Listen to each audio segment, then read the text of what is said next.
Hi viewers, welcome to అదన్ మరొకోణం. నేను మీ ప్రసాద్. కొడాలి నాని ఆరోగ్యంపై బాబు పవన్ల ఆరా. విషయం ఏంటి అంటే, మాజీ మంత్రి కొడాలి నాని ఆయన అనారోగ్యంతో ఇబ్బంది పడుతున్నారు అని చెప్పేసి హైదరాబాద్ ఏఐజీ హాస్పిటల్లో ట్రీట్మెంట్ కోసం జాయిన్ అయ్యారు అని చెప్పేసి వార్తలు వచ్చాయి. సరే, దాని తర్వాత సోషల్ మీడియాలో ఎలా వచ్చిందంటే ఆయనకి గుండెపోటని అదని ఇదని ఇవన్నీ కూడా మనం గత వీడియోలో కూడా మాట్లాడుకున్నాం. అయితే ఇక్కడ ప్రధానంగా ఏంటి అంటే, కొంతమంది తెలుగుదేశం పార్టీ అభిమానులు కావచ్చు, కార్యకర్తలు కావచ్చు, కొడాలి నాని వ్యవహరించిన తీరు పట్ల వాళ్ళు ఆగ్రహంతో ఉన్నమాట వాస్తవమే. కానీ ఇక్కడ ఏ వ్యక్తికైనా సరే అనారోగ్యాల పాలైనప్పుడు, లేకపోతే వాళ్ళు ఇబ్బందుల్లో ఉన్నప్పుడు వాటిని దృష్టిలో పెట్టుకొని మాట్లాడటం అనేది మాత్రం కరెక్ట్ కాదు. సో ఈ తరుణంలో కొంతమంది తెలుగుదేశం పార్టీ కార్యకర్తలు కర్మ వస్తే ఎలాగా ఉంటుంది, కర్మ ఈజ్ బ్యాక్ అని ఇలా అనేక రకాలుగా అంటూ ఉన్నారు. సరే, ఇంతకీ కొడాలి నాని గారు అంటే తెలుగుదేశం పార్టీ శ్రేణులకు కానీ జన సైనికులకు కానీ ఎందుకు అంత కోపం అంటే, ప్రధానంగా తెలుగుదేశం పార్టీ అభిమానులకి చంద్రబాబు నాయుడు గారిని, లోకేష్ గారిని ఉద్దేశించి ఆయన మాట్లాడిన తీరు ప్రధానంగా అంతకుముందు ఎప్పుడు మాట్లాడిన దానికంటే కూడా 19 నుంచి 24 మధ్య అధికారం చేతిలో ఉండగా ఇక మంత్రిగా ఉన్నప్పుడే ఇష్టానురీతిగా ఆయన మాట్లాడే మాట వాస్తవమే. అది ప్రతి ఒక్కరు కూడా ఖండించదగిన అంశమే. కానీ ఆ ఖండించవలసిన అంశాలని, లేకపోతే అప్పుడు మాట్లాడిన వ్యాఖ్యలను దృష్టిలో పెట్టుకొని ఇప్పుడు అనారోగ్య సమస్యతో బాధపడుతున్న సమయంలో వాటిని ఉద్దేశించి ఇక్కడ మాట్లాడితే మాత్రం ఈ కరెక్ట్ కాదు. అయితే ఇక్కడ ఆయన టార్గెట్ చేసింది ఎవరిని? చంద్రబాబు నాయుడు గారి ఫ్యామిలీని, అలాగే జనసేన పార్టీని. అఫ్కోర్స్ తక్కువ శాతం జనసేన పార్టీకి సంబంధించి. సో ఇప్పుడు మరి డైరెక్ట్గా చంద్రబాబు నాయుడు గారిని అన్ని మాటలు మాట్లాడినా, లోకేష్ గారిని ఉద్దేశించి అన్ని మాటలు మాట్లాడినా కానీ ఇప్పుడు ఆయన అనారోగ్యంతో ఇబ్బంది పడుతున్నారు అన్న సంగతి తెలిసిన తర్వాత సాక్షాత్తు ముఖ్యమంత్రిగా ఉన్న చంద్రబాబు నాయుడు గారే కొడాలి నాని గారే ఆరోగ్యం పైన ఆరా తీశారు అని అంటే దీనిపైన మనం ఏం మాట్లాడుకోవాలి చెప్పండి? ఇప్పుడు మనందరం మనుషులమే. ప్రతి మనిషికి కష్టాలు వస్తాయి, సుఖాలు వస్తాయి, అధికారం వస్తుంది, పోతుంది రాజకీయాల్లో ఉన్న వాళ్ళకి. సో చంద్రబాబు నాయుడు గారు ఇదే వైసీపీ అధికారంలో ఉన్న సమయంలో చాలా ఇబ్బందికరమైన పరిస్థితుల్లో ఉన్నారు. అంతెందుకు, ఆయన జైల్లో ఉన్న సమయంలో దోమలు కొడుతున్నాయి అని, లేకపోతే కొంత కూలర్ లేక శారీరక సమస్యలు వస్తున్నాయి అని, వేడి నీళ్ళు కావాలని అప్పట్లో ఆయన అడిగిన తరుణంలో దానిపైన వీళ్ళు ఎంత వెటకారంగా మాట్లాడారు. అంతెందుకు, కొడాలి నాని గారు అన్నారు ఏంటి, దోమలు కొట్టక రంభా ఓర్వశులు కొడతాయా అని చెప్పేసి అని కూడా అన్నారు. అది మాత్రం తీవ్రంగా ఖండించదగిన అంశమే. ఎందుకంటే చంద్రబాబు నాయుడు గారు అంటే పార్టీలకు అతీతంగా మనం మాట్లాడుకోవాలి. సుదీర్ఘ రాజకీయ అనుభవం ఉన్న నాయకుడు కొడాలి నాని గారు మరీ కృతజ్ఞతతో ఉండాలి. ఎందుకంటే తెలుగుదేశం పార్టీలో ఆరంగరేటం చేశాడు ఆయన, రాజకీయ ఆరంగరేటం. సో మొట్టమొదటిసారి బీఫార్మ్ టికెట్ తీసుకుంది కూడా చంద్రబాబు నాయుడు గారి చేతుల మీదుగానే. 2004లో ఆయన ఎమ్మెల్యేగా గెలుపొందారు. అఫ్కోర్స్ పార్టీ అధికారంలోకి రాలేదు. 2009లో రెండోసారి మరలా ఎమ్మెల్యేగా గెలిచారు. అప్పుడు కూడా చంద్రబాబు నాయుడు గారి చేతుల మీదుగానే బీఫార్మ్ తీసుకున్నారు. దాని తర్వాత ఆయన పార్టీ మర్యాద వేరే విషయం. సో ఇవన్నీ కూడా రాజకీయపరమైన అంశాలే. మరి అటువంటి చంద్రబాబు నాయుడు గారిని ఆయన అంత ఇదిగా మాట్లాడతాం అంటే ఇక అది తన విఘ్నతకు వదిలేయాలి. కానీ అన్ని మాటలు మాట్లాడినా, అన్ని తిట్టులు తిట్టినా, అన్ని హేళనగా చేసినా చంద్రబాబు నాయుడు గారు ఎంత హుందాతనంతో కొడాలి నాని గారు ఆరోగ్యం పైన ఆరా తీశారు అని అంటే ఖచ్చితంగా అభినందించాలి. అట్లాగే పవన్ కళ్యాణ్ గారు కూడా ఆరా తీశారు అని అంటే కొంత ఏంటి, ఎలా ఉంది, ఏంటి పర్వాలేదా, బాగానే ఉందా, ఏమంటున్నారు ఏంటి అని చెప్పేసి వాళ్ళు వాకప్ చేస్తున్నారు అని అంటే ఇది సహృద్ధమైన వాతావరణం. ఇది మనం ఖచ్చితంగా వీటిని హర్షించాలి. సో రాజకీయపరమైన వైరుధ్యం ఉండడం వేరు. ప్రత్యర్థులుగా ఉంటారు, రాజకీయ ఎన్నికల సమయాల్లో పోటీ పడతారు, మాటకు మాట అనుకుంటారు, విమర్శించుకోవచ్చు. కానీ తిట్ల దండకాలు, వ్యక్తిత్వ హననాలు చేసుకోవడం అనేది మాత్రం దుర్మార్గం. సో ఇప్పుడు సరే, వాళ్ళ క్యారెక్టరు, వాళ్ళ విధానం, వాళ్ళ విఘ్నత వాళ్ళకు వదిలేయాలి. కానీ ఇక్కడ చంద్రబాబు నాయుడు గారు కావచ్చు, పవన్ కళ్యాణ్ గారు కావచ్చు, అంతేందుకు లోకేష్ గారు కూడా దానిపైన ఎంక్వైరీ చేసి ఉండొచ్చు. సో వాళ్ళు ఎంత హుందాతనంగా ఉంటున్నారు అనేది గమనించాలి. సో అందరూ మనుషులే, ఎంతకాలం ఉంటారు మహా ఉంటే, వాళ్ళ ఆయుష్ ఎంత ఎవరిదైనా కానీ.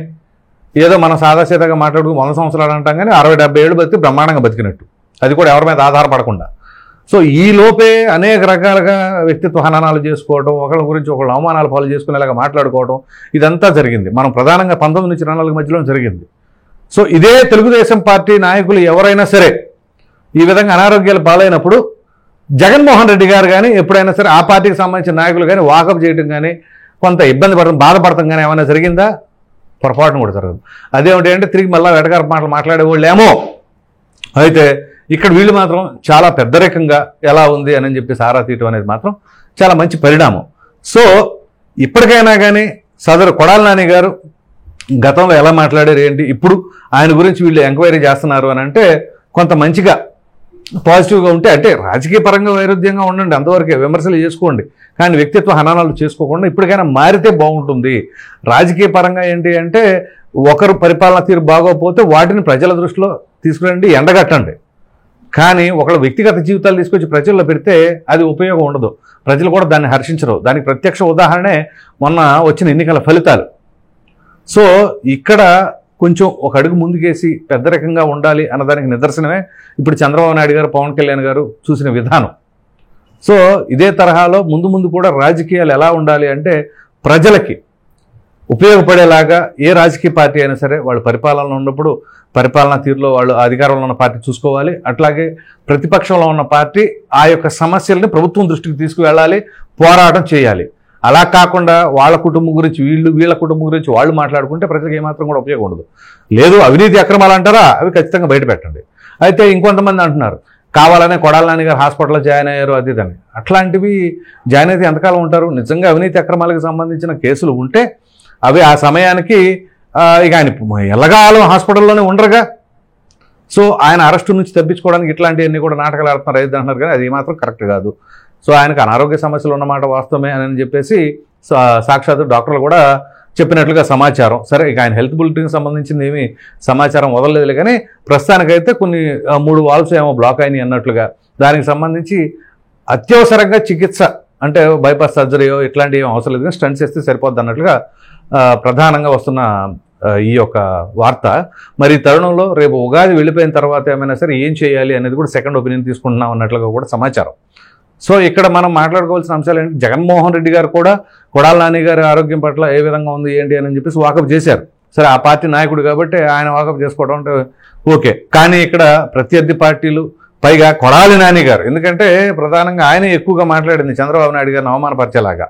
సో అక్కడ అందుకనే తెలుగుదేశం పార్టీ క్యాడర్ కూడా కూటమి అధికారంలోకి వచ్చినప్పటి నుంచి కూడా మొట్టమొదటిగా లోపల వేసేది కొడాలి నానినే, లేదా వల్లభనేని వంశీ తర్వాత కొడాలి నానినే టార్గెట్ అని చెప్పేసి అని కూడా చాలామంది ఊహించుకున్నారు. సో కొంతమంది అయితే దాన్ని కొంచెం ఓ విధంగా చెప్పాలి అంటే ఎట్లాగంటే కొంచెం ఫీల్ అయ్యారు, కొడాలి నానిని ఇంకా అరెస్ట్ చేయలేదేంటి అని చెప్పేసి కూడా వాళ్ళు డిసప్పాయింట్ అయ్యారు అన్నమాట. సో వల్లభనేని వంశీ తర్వాత నెక్స్ట్ కొడాలి నాని అన్నట్లుగా కూడా వార్తలు వచ్చినాయి. తీరా కట్ చేస్తే అదేమైందంటే పోసాని మీదకి వెళ్ళిపోయింది. సో పోసాని ఇక దాని తర్వాత ఇక ఒకరి తర్వాత ఇప్పుడు తాజాగా విడుదల రజనీ గారు ఇవన్నీ కూడా వస్తూ ఉన్నాయి. సో ఇక్కడ కొడాలి నాని గారిని వదలటం మాత్రం కరెక్ట్ కాదు అన్నట్లుగా తెలుగుదేశం పార్టీ శ్రేణులు అభిప్రాయపడుతున్నారు. కానీ సరే అవన్నీ ఏంటి, తను మరలా ఆరోగ్యంగా రిటర్న్ అయిన తర్వాత అప్పుడు ఆ కేసులకు సంబంధించిన అంశాలు వాటిని ప్రస్తావించవచ్చు. సో అప్పుడు మరలా ఆయన వ్యవహార శైలి ఎలా ఉంటుందో చూద్దాం. ఇప్పుడు ఎందుకంటే అప్పుడు దాకా చంద్రబాబు నాయుడు గారు అంటే ఒక రకమైన ఇమేజ్, ఫస్ట్లో పాజిటివ్ తర్వాత నెగిటివ్. ఇప్పుడు ఆయన మరలా తిరిగి ఆయన గురించి వాకప్ చేశారన్న విషయం తెలిసిన తర్వాత కొడాలి నాని మాట్లాడే మాట తీరులో ఏమైనా సరే మార్పు వస్తుందా, ఏమైనా సరే కొంత రిగ్రెట్ అవుతాడా, అయ్యో నేను అనవసరంగా చంద్రబాబు నాయుడు గారిని అప్పట్లో అంత మాట్లాడాను, మరి ఇప్పుడు ఆయన చూస్తేనేమో నేను ఎలా ఉన్నానా ఏంటా అని కూడా ఎంక్వైరీ చేస్తున్నారు అంటే నిజంగా నేను ఆయన్ని అపహాస్య పాలయ్యేలాగా మాట్లాడాను అని ఏమైనా సరే ఆయన కొంచెం రియలైజ్ అవుతారా లేదా అనేది కూడా ఆలోచించాలి. సో మొత్తం మీద ఇక్కడ చంద్రబాబు నాయుడు గారు కావచ్చు, పవన్ కళ్యాణ్ గారు కావచ్చు, కొడాలి నాని గారు ఆరోగ్యం పట్ల ఆరా తీశారు అంటే ఇది రాజకీయ పరంగా మంచి శుభపరిణామమే. సో ఏంటి అంటే ఎన్నికల సమయంలోనే ఆ యొక్క విమర్శలు ప్రతి విమర్శలు ఉండాలి, వ్యక్తిత్వ హననాల జోలికి వెళ్లకుండా ముందు అయినా సరే భవిష్యత్ తరాలకు మంచి సందేశాన్ని ఇవ్వాలి ఈ రాజకీయ నాయకులు అని చెప్పేసి అయితే కోరుకుందాం. ఈ వీడియో కనుక మీకు నచ్చినట్టు లైక్ చేయండి, షేర్ చేయండి. అదేవిధంగా కొడాలి నాని ఆరోగ్యం పట్ల ఆరా తీసిన బాబు పవన్లో మరి దానిపైన మీ అభిప్రాయాన్ని కామెంట్ సెక్షన్లో తప్పకుండా తెలియజేయండి. మరిన్ని వీడియోస్ కోసం మన ఆదాన్ ఛానల్ సబ్స్క్రైబ్ చేయడం మాత్రం మర్చిపోండి. Thank you.